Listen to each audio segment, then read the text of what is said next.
संतोष देशमुख यांचे बंधू धनंजय देशमुख माझ्यासोबत आहेत. आज मनोज जरांगे पाटील यांची भेट घेण्यासाठी अंतरवाली सराटीमध्ये आता ते दाखल झालेले आहेत. त्यांची चर्चा देखील झालेली आहे. माझ्यासोबत धनंजय देशमुख, आपण त्यांच्याशी चर्चा करणार आहोत.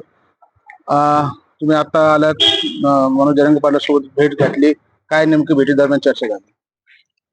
एक दादांसोबत जे लोक येतात तिथं एक कौटुंबिक भेट असते दादांची.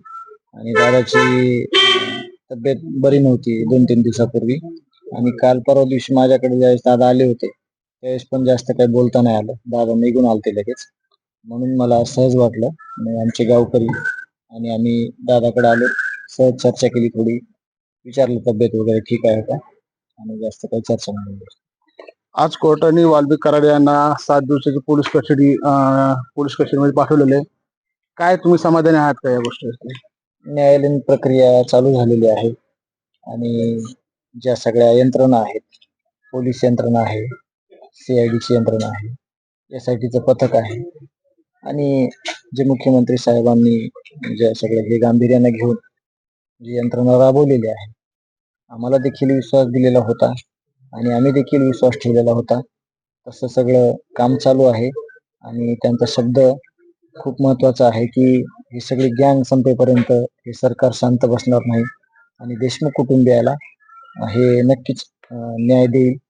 आणि त्या देशमुख कुटुंबियाची आमची तीच भूमिका आहे की आम्हाला न्याय भेटेल, न्याय आम्ही मागत आहोत. मला सांगा, आज अशी चर्चा आहे की बातम्या देखील प्रसारित होत आहेत की धनंजय मुंडे यांनी वाल्मिक कराड यांच्या कुटुंबियाची भेट घेतली, मात्र ज्या देशमुखांचा खून झालाय त्याला भेट देण्यास मात्र अजूनही धनंजय मुंडे यांनी आपले मोठेपणा दाखवलं नाही. ज्याच्या त्याच्या विचाराचा प्रश्न आहे तो. आम्ही पीडित आहोत, आम्हाला खूप मोठं दुःख आहे. आमचा भाऊ एक निष्पाप त्या क्रूर कर्म्यांनी संपवलेला आहे. त्याच्यामुळे जे समाजातील लोक येतात सांत्वनासाठी, त्याने देशमुख कुटुंबियाला धीर भेटतो आणि एक हात ठेवलेला आहे पाठीवर सगळ्या समाजाने. मग त्याच्यात सगळे 18 पगड जातीचे लोक आहेत, सगळ्या प्रकारे म्हणजे सगळ्या संघटनेतील लोक आहेत किंवा सगळे सर्वसामान्य लोक आहेत, ते सोबत आहेत. मग सांत्वन करण्यासाठी म्हणजे आपण म्हणू शकत नाही ना की आमचं सांत्वन करा. त्याला म्हणजे जो त्याच्या त्याच्या विचाराचा भाग आहे तो, म्हणून मी त्या गोष्टीवर काही जास्त बोलत नाही. मला सांगा, मला कोर्टामध्ये SITने असं देखील काही प्रूफ दाखवले आहे की 6 डिसेंबरला वाल्मिक कराड, चाटे आणि तिसरा आरोपी यांच्यामध्ये काही फोनवरती चर्चा झाली आहे. त्यानंतर मला सांगा, तुमचे जे बंधू आहेत संतोष देशमुख, 6 डिसेंबर ते 9 डिसेंबरच्या दरम्यान काही त्यांच्यामध्ये तुम्हाला चेंजेस वगैरे असं काही दिसले होते का? भरपूर बदल झालता आणि त्यांनी काही गोष्टी झाल्या, पण काही गोष्टी मला तुम्हाला बोलता पण येणार नाहीत. ते आम्ही जिथं योग्य वेळ आहे तिथं बोलेन पण त्याच्यात खूप चेंजेस झाले होते. ते आम्ही ज्यावेळेस आम्हाला योग्य वाटेल त्यावेळेस आम्ही सांगू.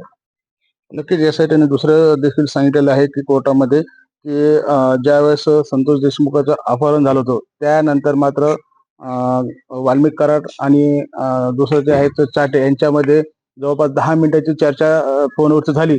त्यावेळेस झाली की ज्यावेळेस संतोष देशमुखांचं अपहरण झालं होतं.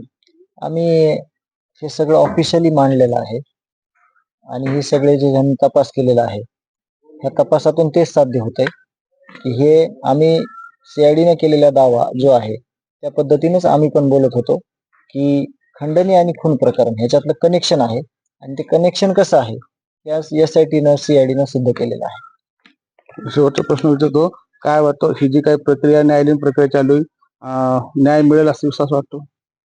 न्याय मिळालाच पाहिजे आणि मुख्यमंत्री साहेब ज्या पद्धतीने ह्या सगळ्या ज्या समित्या आहेत, विविध पथक आहेत, पोलीस यंत्रणा आहे, CIDचं पथक आहे, ते त्याच म्हणजे भूमिकेत आहेत की न्याय भेटला पाहिजे देशमुख कुटुंबियाला. आणि त्याच भूमिकेत देशमुख कुटुंबीय पण आहे की आम्हाला न्याय पाहिजे. नक्कीच आपण जर पाहिलं तर होते धनंजय देशमुख, संतोष देशमुख यांचे बंधू आज मनोज जरांगे पाटील यांना भेट देण्यासाठी आले, त्यांची भेट देखील घेतली आणि ही जी न्यायालयीन प्रक्रिया चालू आहे, आज 7 दिवसाची पोलीस कस्टडी देखील वाल्मिक कराड यांना दिलेली आहे आणि त्यांना विश्वास आहे की नक्कीच त्यांना त्यांच्या कुटुंबाला न्याय मिळेल असा त्यांनी विश्वास देखील दर्शवला आहे. संजय, महाराष्ट्र टाइम, अंतरवाली सराटी, जालना.